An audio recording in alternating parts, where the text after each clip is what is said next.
हमें याद है एक कवि सम्मेलन में एक कवि ने बहुत कठिन कविता पढ़ी, तो एक सामने 90 साल के सज्जन बैठे थे, कविता सुनने के बाद फिर थे, नहीं बर्दाश्त हुई, निकल लिए।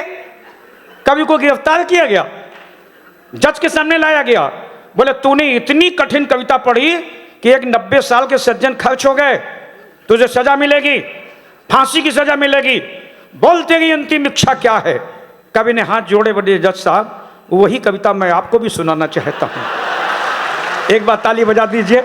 मैं आपकी धरती के एक ऐसे लाल को, एक ऐसे सपूत को, एक ऐसे कलमकार को बुलाना चाहता हूं जिसने अपना नाम कम समय में देश भर में पहुंचाया है, जो प्रेम का भी कवि होता है, जो ओज का कवि भी होता है, जिसकी रचनाएं आनंदित करती हैं। उनका नाम होता है सूरजमणि त्रिपाठी।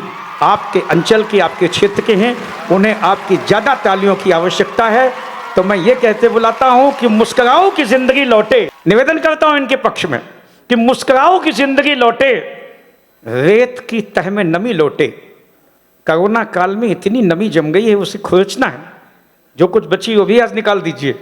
कि मुस्कुराओ की जिंदगी लौटे, रेत की तह में नमी लौटे, होठों पे जम गए हैं सन्नाटे, कुछ किया जाए, कुछ किया जाए, कुछ किया जाए कि हंसी लौटे। हंसी, खुशी, उल्लास, उमंग, ऊर्जा, उत्साह एक साथ समेटने के लिए सूरजमणि त्रिपाठी जोरदार तालियों के साथ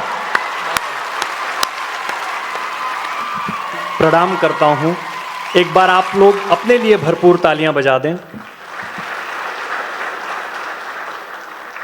खुशियों पर मौज की रवानी रहेगी, जिंदगी में कोई ना कोई कहानी रहेगी। हम सब इस कवि सम्मेलन में 4 चांद लगा देंगे अगर आपकी तालियों की मेहरबानी रहेगी। तो तालियों में कोई कंजूसी मत करिएगा। कुछ लोग हाथ ऐसे करके बैठे हुए हैं। मैं एक बात पहले निवेदित कर देना चाहता हूं पूरे कवियों की ओर से कि जो लोग हाथ ऐसे करके बैठे होते हैं, तो मैंने एक संत से पूछा कि महाराज जब हम कवि सम्मेलन में जाते हैं तो लोग ताली बजाते हैं, तो ताली बजाने से होता क्या है? तो संत ने बोला कि जो ताली बजाता है कवि सम्मेलन में, उसके सारे दुख, सारे पाप दूर हो जाते हैं। तो हमने बोला कि संत महाराज जब सारे दुख और पाप दूर होते हैं तो वो कहीं ना कहीं जाते होंगे ना? तो संत ने बोला जो ऐसे करके जो ताली नहीं बजाता है कवि सम्मेलन में, उसी के पास जाते हैं। तो आप लोग ताली वाली भरपूर बजाते रहें। मैं एक गीत पढ़ना चाहता हूं, सुनिएगा। स्वागत। कि यौवन जब आवाज लगाए, बिन सावन तन भीगा जाए। यौवन जब आवाज लगाए, बिन सावन तन भीगा जाए। दिन के पहर शिथिल हो जाए, रातें जब बोझिल हो जाए। लगने लगे जगत का मेला, जब तुमको वनवास। आ जाना तुम पास हमारे, आ जाना तुम पास। आप भी गुनगुनाइए। आ जाना तुम पास हमारे, आ जाना तुम पास। और गीत का पहला बंद सुनिएगा कि जब भी तुम प्रतिकूल समय अनुकूल बनाना चाहो। कविता को सुनने समझने वाले लोग हैं। मैं पढ़ता हूं, आपका आशीर्वाद मिलेगा तो मैं और मंचों पे पढ़ूंगा। सुनिएगा कि जब भी तुम प्रतिकूल समय अनुकूल बनाना चाहो। मन में खिलती कलियों को जब फूल बनाना चाहो। और अधूरे लेखों को अभिलेख बनाना चाहो। अलग अलग 2 रंगों को जब एक बनाना चाहो। नैनों को काजल देना हो, नैनों को काजल देना हो। पैरों को पायल देना हो। जब ये मांग तुम्हारी चाहे सिंदूरी एहसास। आ जाना तुम पास हमारे, आ जाना तुम पास। कथा तुम्हारी जब भी कोई गाथा ढूंढ रही हो। डॉक्टर साहब सुनिएगा।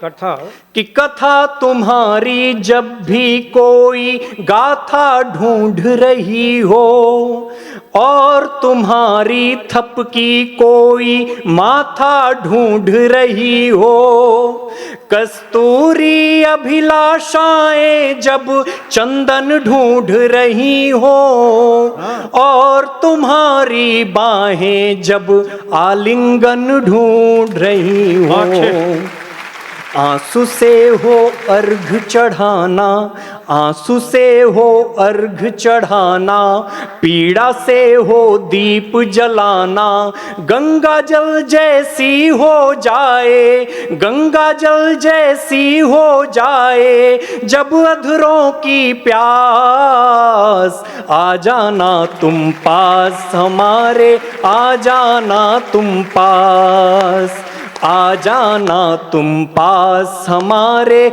आ जाना तुम पास। और गीत का आखिरी बंद सुनिएगा, बहुत मन से सुन रहे हैं आप मन से जुड़ रहे हैं, सुनिएगा। कि जब भी अनसुलझे प्रश्नों का उत्तर पाना चाहो, जब भी अनसुलझे प्रश्नों का उत्तर पाना चाहो, मीरा सी चाहत लेकर वृंदावन जाना चाहो, पाकर अपना प्रेम सलोना खुद में खोना चाहो और किसी कांधे पे सर रख कर तुम रोना चाहो, हर संकट को सुगम बनाकर, हर संकट को सुगम बनाकर, निर्मलता को नियम बनाकर, मुझको अपनी कलम बनाकर रचना हो इतिहास, आ जाना तुम पास हमारे, आ जाना तुम पास,